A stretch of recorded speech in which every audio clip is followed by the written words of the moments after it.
नबी करीम सल्लल्लाहु अलैहि वसल्लम की अज़वाजी ज़िंदगी के हवाले से ये बात आपके सामने रखनी है कि हज़रत खदीजा की वफ़ात के बाद अगरचे हज़रत सऊदा के साथ नबी करीम सल्लल्लाहु अलैहि वसल्लम का निकाह हुआ, लेकिन मारूफ बात यही है कि जैसे हज़रत खदीजा के बाद आपका निकाह हज़रत आयशा से हुआ, दरमियान में हज़रत सऊदा से भी निकाह हुआ। नबी करीम सल्लल्लाहु अलैहि वसल्लम अपनी भरपूर जवानी का दौर गुजार चुके हैं और नबी करीम सल्लल्लाहु अलैहि वसल्लम ने अपनी भरपूर जवानी हज़रत खदीजा के साथ गुजारी। 50 बरस की उम्र तक हज़रत खदीजा के साथ रहे। उसके बाद अगरचे हज़रत सऊदा से निकाह हुआ और उसके बाद मक्का ही में नबी करीम सल्लल्लाहु अलैहि वसल्लम का हज़रत आयशा से निकाह भी हुआ, लेकिन हज़रत आयशा की उम्र उस वक़्त 6 बरस के करीब थी और अभी वो बालग नहीं थी। तो नबी करीम सल्लल्लाहु अलैहि वसल्लम का निकाह तो तय हो गया, लेकिन हज़रत आयशा की रुखसती हकीकत में हिजरत के बाद हुई, जब वो बालग हो गई और उनकी उम्र उस वक़्त 9 बरस के करीब थी। यहाँ पर हमारे मुआशरे में इस हवाले से बहुत सी गलत फहमी है। हम ये समझते हैं कि हमारे मुल्क के अंदर अगर ये लॉ बन जाए या यूरोप से हमने जो लॉ दरामद किए हैं उनमें से एक लॉ हम ये भी समझते हैं कि जब तक बच्चा या बच्ची 18 साल की ना हो जाए उनका निकाह नहीं होना चाहिए।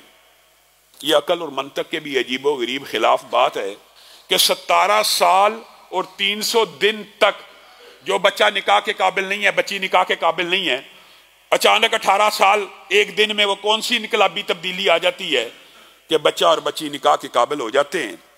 गोया इस्लाम दीन फितरत है और इस्लाम के अंदर रुखसती की जो उम्र है वो बलूगत है।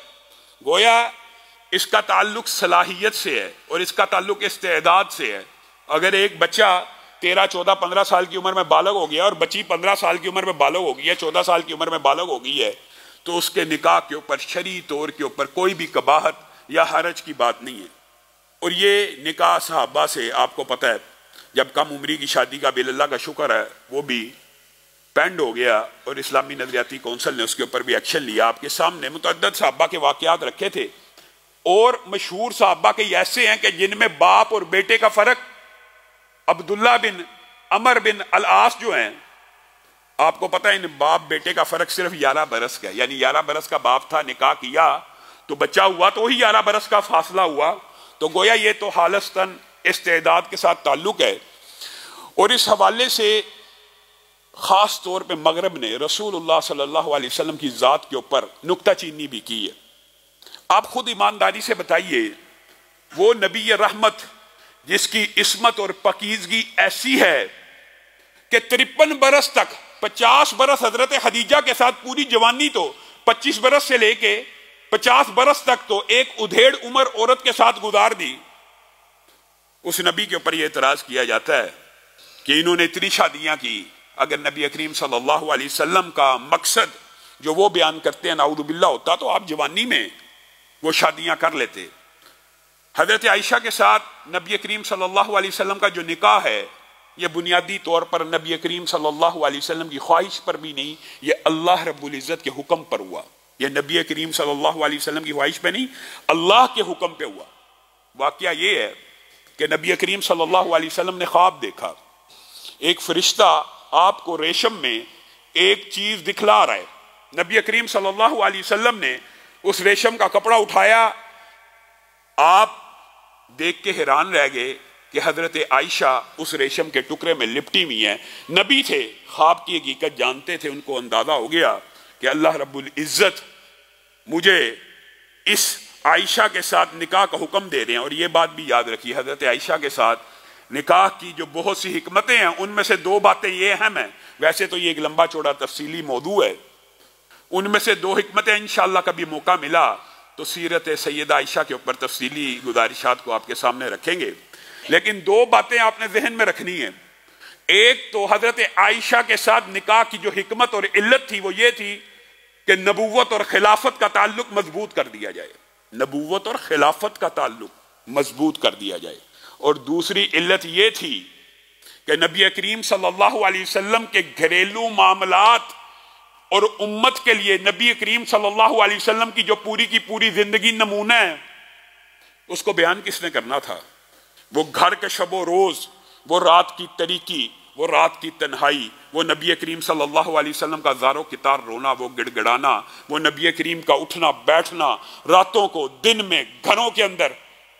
अल्लाह रब्बुल इज़्ज़त ने इस दीन को महफूज और मुकम्मल करने के लिए और नबी करीम की ज़ात को आपके और मेरे लिए मुकम्मल नमूना बनाने के लिए अम्मी आयशा के साथ नबी करीम का निकाह कर दिया कि जवान है, नबी करीम सल्लल्लाहु अलैहि वसल्लम के साथ जितना अरसा रहेंगी नबी करीम की एक एक बात को नोट करेंगी। फिर अल्लाह रब्बुल इज़्ज़त की हिकमत देखिए, हजरत आयशा वाहिद हैं जिन्होंने नबी करीम सल्लल्लाहु अलैहि वसल्लम के दीगर अज़वाज ने भी बहुत सी अहादीस बयान की हैं, लेकिन ये वाहिद हैं जिनसे 2210 रवायात मौजूद हैं और नबी करीम के बाद 50 बरस तक तकरीबन निसफ सदी जिंदा रही।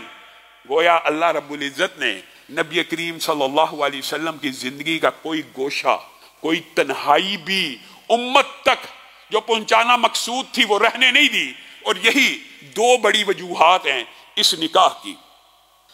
और हजरत आयशा आपके जो फिकी इज्तिहादात हैं या जो आपकी दीन समझने की ख्वाहिश है, जो अर्ज है, और आपने रसूलुल्लाह सल्लल्लाहु अलैहि वसल्लम के साथ जो अज़वाजी मामलात आपको और मुझे बतलाए, ये आपके और मेरे लिए आज रहती दुनिया तक 1400 बरस बीत गए हैं। हम नबी की सीरत के वो किस्से बयान करते हैं। नबी करीम सल्लल्लाहु अलैहि वसल्लम से साहबा ने पूछ लिया आपको दुनिया में सबसे ज्यादा महबूब कौन है? तो नबी करीम सल्लल्लाहु अलैहि वसल्लम ने कह दिया आयशा। साहबा ने कहा नहीं नहीं, हम तो मर्दों में से पूछ रहे हैं। तो नबी करीम सल्लल्लाहु अलैहि वसल्लम ने यह नहीं कहा मेरे यारे गार, मेरी तन्हाइयों का साथी, वो जो मेरा खलील है, यह भी नहीं कहा, वो जिसके एहसानात का मैं बदला ना उतार सका, यह भी नहीं कहा, सानियस नईन भी नहीं कहा, बल्कि क्या कहा, आयशा का बाप मर्दों में से सबसे ज्यादा महबूब है। गोया अज़वाजी जिंदगी के अंदर जो मोहब्बत और उन्स नबी करीम सल्लल्लाहु अलैहि वसल्लम ने अम्मी आयशा के साथ किया, अम्मी आयशा ने उसको भी बयान किया और उम्मत के लिए एक रहनुमा असूल भी बतला दिया कि अज़वाज के साथ, बीवियों के साथ आपका और मेरा मामला क्या होना चाहिए। हमारा मामला बड़ा तलख और करख्त है। बाद औरतें जब शिकायत करती हैं दिल दुखता है। बड़े बड़े दीनदार लोग भी जब बीवियों के साथ खिताब करते हैं, मुखातब होते हैं, सारी अखलाकियात भूल जाते हैं। बाहर दोस्तों के साथ लेग पीस खा रहे हैं, टिक्के खा रहे हैं, खाने खा रहे हैं, घर में दाखिल हुए हैं, नाक के ऊपर और माथे के ऊपर बल पड़ गए, नाक चढ़ाना शुरू कर दिया, अपनी बीवियों के ऊपर पल पड़े हैं।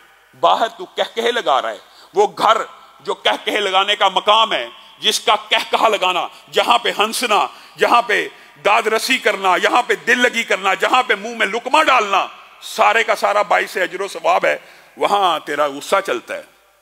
बाहर भी दोस्तों के साथ अच्छा सलूक करना बाइस अजर सवाब है, लेकिन हकीकत यह है खैरुकुम लिअहलिही, तुम में से सबसे बेहतरीन शख्स वो है जो अपने घर वालों के लिए सबसे बेहतर है। ये क्या बात है, लोगों के लिए तो बड़ा बेहतर है और घर वालों के लिए जल्लाद है। लोगों के लिए तो बड़ा बेहतर है और घर वालों के लिए ऐसा हाकम है। खैरुकुम लिअहलिही, तुम में से बेहतरीन शख्स वो है जो अपने घर वालों के लिए सबसे बेहतर है। और नबी करीम सल्लल्लाहु अलैहि वसल्लम ने फरमाया मैं अपने घर वालों के लिए सबसे बेहतर हूं। और अम्मी आयशा ने वो मकामात भी बयान कर दिए। कहा नबी करीम सल्लल्लाहु अलैहि वसल्लम ऐसे दिल को मोह लिया करते थे कि मैं कई मर्तबा खाना खा रही होती थी तो जहां पे खाने के जिस हिस्से पे या गोश्त के जिस टुकड़े पे जिस मकाम के ऊपर मेरे दांत लगे होते थे या प्याले में जिस मकाम के ऊपर मेरे लब मस हुए होते थे, रसूलुल्लाह वही गोश्त की सल्लल्लाहु अलैहि वसल्लम बोटी मुझसे ले लेते, वही रोटी का टुकड़ा ले लेते, मफहूम ये है, वही प्याला ले लेते और वहीं पे दांत मुबारक को रखते थे जहां पे मैंने दांत को लगाया होता था। ये दाद रसी है, ये दिल लगी है।